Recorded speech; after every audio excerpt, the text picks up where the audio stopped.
నమస్తే. Welcome to our channel. నేను మీ సిరి. ఈరోజు మనతో పాటు జూమ్ కాల్‌లో ఉన్నారు డాక్టర్ అందర్ సత్యం గారు, పొలిటికల్ అనలిస్ట్. నమస్కారం సార్. నమస్తే అండి. సార్ ఇప్పుడు చూస్తున్నట్టయితే రేవంత్ రెడ్డి గారి ప్రభుత్వం చాలా ఫాస్ట్‌గా పనిచేస్తుందని అనుకోవాలా సార్? ఎందుకంటే ఎక్కడ చూసినా ఎక్కడైతే అవినీతి జరిగిందో గత 10 ఏళ్లలో ఏదైతే జరిగిందో అంటే యాడ్స్ రూపంలో గావచ్చు, ఇదైతే ప్రాజెక్ట్స్ రూపంలో గావచ్చు, ఏదైనా గాని ఏది జరిగినా గూడా ఇది ఎంత అవినీతి జరిగింది, ఏంటి అనేది చెప్పి అతను బయటపెట్టే ప్రయత్నంలో అయితే చేస్తున్నా అని చెప్పేసి చెప్తున్నారు సార్. నిజంగా బయటపెడితే అసలు ఇది ఎవరికి ప్రమాదం సార్. అంటే కేసీఆర్ గారికైనా లేకపోతే మిగతా మంత్రులకి ఎమ్మెల్యేలు వీళ్ళు కూడా ఉన్నారు గదా! వీళ్ళకి కూడా ఏదన్నా ప్రాబ్లమ్ వచ్చే పరిస్థితి ఉందా? యాడ్స్ అనేదే అది ఏ యాడ్ అన్నా గానివ్వండి, డిజిటల్ మీడియా గానివ్వండి, పేపర్ గానివ్వండి, ఇంకేదైనా గానివ్వండి. రైట్. Unproductive expenditure. దానివల్ల కన్జ్యూమర్ యొక్క సేఫ్టీ పెరగటం గాని, లేదా కన్జ్యూమర్ యొక్క హ్యాపీనెస్ పెరగటం గాని ఉండదు.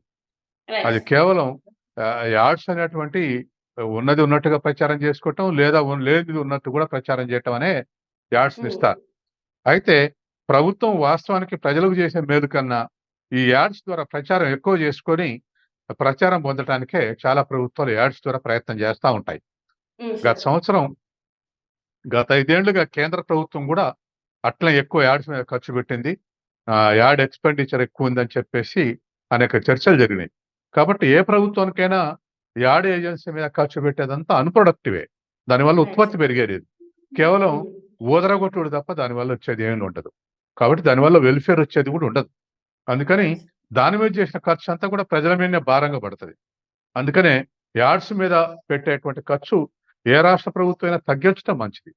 ఎప్పుడో హ్మ్. ఒక కొత్త ప్రోగ్రామ్ చేపట్టినప్పుడో, లేదా కన్‌క్లూజన్ ఉన్నప్పుడో అటువంటి యాడ్స్ ఇస్తే పర్వాలేదు. కానీ సంవత్సరం పొడుగుతా ఇవే యాడ్స్ ఇచ్చుకుంటా పోతే అన్‌ప్రొడక్టివ్ ఎక్స్‌పెండిచర్ పెరుగుతుంది. హ్మ్. రైట్. అట్లనే ఇది మేడిగడ్డ ప్రాజెక్ట్‌ని సందర్శించడానికి నలుగురు మంత్రులైతే వెళ్లారు. దాన్ని సందర్శించి దాంట్లో జరిగిన అవినీతిని గూడా బయట పెడతామని చెప్పి దాని మీద గూడా చర్చిస్తామని చెప్పేసి చెప్తున్నారు సార్. సో, ఒక్కవేళ దీంట్లో అవినీతి జరిగింది అని తెలిస్తే ఇది కేసీఆర్‌కి ఎ ఎట్లాంటి కేసీఆర్ మీద ఎలాంటి చర్యలు తీసుకునే అవకాశం ఉంటుంది సార్? కానీ మేడిగడ్డ బ్యారేజీ కుంగిపోవటం, మిగతా బ్యారేజీలో కూడా అదే విధంగా జరిగే అవకాశం ఉందని సెంట్రల్ ఆహ్, కమిషన్ చెప్పటం, ఇవన్నీ కూడా చాలా దురదృష్టం. ఎందుకంటే దరిదాపు 3 బ్యారేజ్‌లకు కలిసే 16,000 కోట్లయిందంటున్నారు. Right sir. తర్వాత ఇవాళ అవి బ్యారేజ్ దగ్గర 2, 3 టీఎంసీలు నీళ్లు నిలవ ఉండకపోతే లిఫ్టులు నడిచే పరిస్థితి ఉండదు. రైట్ కాబట్టి సార్. నీళ్లు ఆపితే అవి మళ్ళీ కుంగిపోతాయి అంటున్నారు. హ్మ్. మరి 1,00,000 కోట్ల ప్రాజెక్టు. మొత్తానికి రైట్. కలిపితే 20,000 కోట్ల ప్రాజెక్ట్ అంటున్నారు. తర్వాత అదనం టీఎంసీ వాడుకునే సౌలభ్యం కొరకు. Right sir. ఇప్పటికే మోటార్లు దరిదాపు 17 మోటార్లలో 7 మోటార్లు మునిగి ఆగమైపోయారు. తర్వాత పని ఒక్క చేయడం మోటార్ లేదు. Repair right. చేయించారు. రైట్. పని చేయట్లేదు. తర్వాత ఇవాళ ఈ ఎత్తిపోతలు గూడా మొత్తం 5 ఏళ్లలో పోసింది గూడా ప్రతి సంవత్సరం 180, 200 టీఎంసీలు ఎత్తిపోసారు. Right sir. కాబట్టి ఆ రిజల్ట్ కూడా రాట్లేదు. తర్వాత 5,000 మెగావాట్ల విద్యుత్ శక్తికి ఉపయోగించుకోవాల్సొస్తుంది. ఇదంతా గందరగోళంగా ఉంది. ఈ హ్మ్. గందరగోళంలో ఇప్పుడు ఇవి బ్యారేజీలు కుంగిపోయినాయి. ఈ రైట్ సార్. బ్యారేజీలు కుంగిపోయినప్పుడు వీటిని మళ్ళీ రీకన్‌స్ట్రక్ట్ చేయాలని స్టేటు డిజైన్ కమిటీని అడిగితే మా వల్ల కాదిది. సెంట్రల్ వాటర్ కమిషన్ గాని, ఐఐటీలని గాని అడగండి అంటున్నారు. హ్మ్. కాబట్టి అవి గూడా ఇవి రిపేర్ చేయటంలో ఉపయోగం లేదు. కొత్తయి కట్టాల్సిందని రికమెండ్ చేస్తే చాలా దారుణమైనటువంటి ప్రభావం రాష్ట్రం మీద ఉంటుంది. ఎందుకంటే కాళేశ్వరం వల్ల ఉత్పత్తి అయితే పెట్టిన 1,00,000 కోట్ల ఖర్చు ఉత్పత్తి పరంగా రాబట్టుకునే ఒక తృప్తనే మిగిలేది. రైట్ కానీ సార్. ఇప్పుడు దాని వాల్యూ జీరో. అవి నడవకపోతే హ్మ్. పంటలు పండేటువంటి అవకాశం లేదు. హ్మ్. అందుకే దీని భారం నెగెటివ్‌గా ఉండబోతుంది. హ్మ్. జీరో గాదు. నెగెటివ్‌గా ఉండబోతుంది. ప్రతి సంవత్సరం దరిదాపు 7, 8,000 కోట్ల అసలు, వడ్డీ చెల్లించాల్సొస్తది. ఇప్పటికే 5 ఏదైతే ఏళ్లల్ల బావుంటది. దరిదాపు 40,000 కోట్లు చెల్లించుంటారు. రైట్ అందుకని సార్. ఖచ్చితంగా దీన్ని ఎవరో ఒకళ్ళని వీళ్ళని ఫిక్స్ చేయకపోతే ఆట ఆడుకున్నట్టు అయిపోయింది. 1,00,000 కోట్ల ప్రాజెక్టు ఆట ఆడుకోవడంలాగా మారింది. Right over sir. కాన్ఫిడెన్స్ తోటి పాలిటీషియన్స్ చేశారా ఈ పని? లేదా పాలిటీషియన్స్ కమాండ్‌లో ఇంజినీర్స్ చేశారా? లేతే ఈ 2 కరెక్ట్‌గుంటే కాంట్రాక్టర్లు ఆహ్, ద ఇది లోపంతోటి క్వాలిటీలు ఎప్పుడు కట్టారా? ఇవన్నీ తేలాలి. 1,00,000 రైట్ సార్. కోట్లంటే మామూలు విషయం గాదు. అవును కాబట్టి సార్. ఇవి తేల్చి దాన్ని అకౌంటబిలిటీని ఫిక్స్ చేయటం అవసరం. హ్మ్. అంటే ఇప్పుడు దీని మీద అంటే ఒకవేళ ఎవరు చేశారనేది బయట పెడితే వాళ్ళ మీద ఎలాంటి చర్యలు ఉండే అవకాశాలుంటాయి సార్? ఇప్పుడు చీఫ్ ఇంజినీరు వరకు ఎళ్తది. తర్వాత రైట్ సార్. వాటరు మినిస్టర్ నీటిపారుదల శాఖ మంత్రి ఎవరో, ఆ నీటిపారుదల శాఖ మంత్రి కూడా క్లియరెన్స్ ఇచ్చుంటాడు.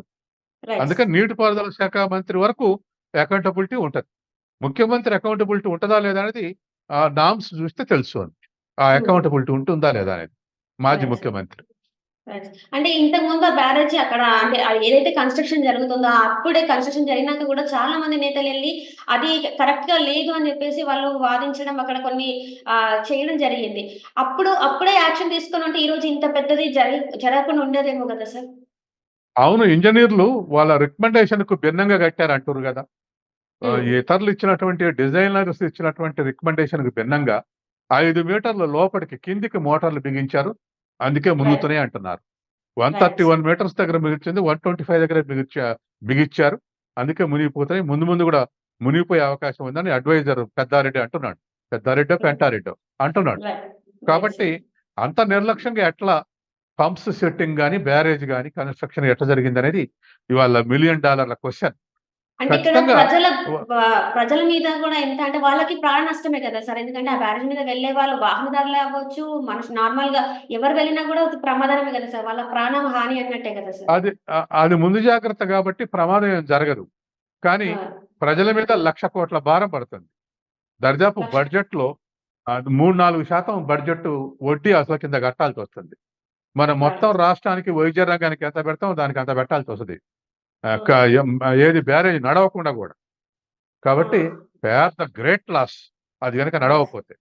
అట్లనే ఇది మేడిగడ్డ ప్రాజెక్ట్‌ని సందర్శించడానికి నలుగురు మంత్రులైతే వెళ్లారు.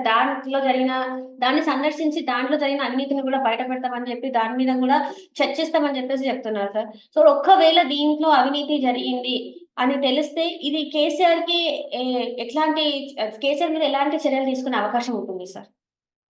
కానీ మేడిగడ్డ బ్యారేజీ కుంగిపోవటం, మిగతా బ్యారేజీలో గూడా అదే విధంగా జరిగే అవకాశం ఉందని సెంట్రల్ ఆహ్, కమిషన్ చెప్పటం, ఇవన్నీ గూడా చాలా దురదృష్టం. ఎందుకంటే దరిదాపు 3 బ్యారేజ్‌లకు కలిసే 16,000 అయిందంటున్నారు. రైట్. తర్వాత ఇవాళ అవి బ్యారేజ్ దగ్గర 2, 3 టీఎంసీలు నీళ్లు నిలవ ఉండకపోతే లిఫ్టులు నడిచే పరిస్థితి ఉండదు. రైట్ కాబట్టి సార్. నీళ్లు ఆపితే అవి మళ్ళీ కుంగిపోతాయి అంటున్నారు. హ్మ్. మరి 1,00,00,000 ప్రాజెక్టు. మొత్తానికి రైట్. కలిపితే 20,000 ప్రాజెక్ట్ అంటున్నారు. తర్వాత అదనపు టీఎంసీ వాడుకునే సౌలభ్యం కొరకు.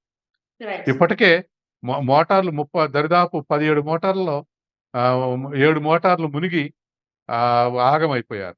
తర్వాత పని ఒక్క చేయడం మోటార్ లేదు. Repair right. చేయించారు. రైట్. పని చేయట్లేదు. Right sir. Right. Right. Thank you so much sir. మునిగి ఆగమైపోయారు. తర్వాత పని ఒక్క చేయడం మోటార్ లేదు. Repair right. చేయించారు. రైట్. పని చేయట్లేదు. Right sir. Right. Right. Thank you so much sir. మీరు మాతో పాటు జూమ్ కాల్‌లో వచ్చినందుకు థాంక్ యూ సో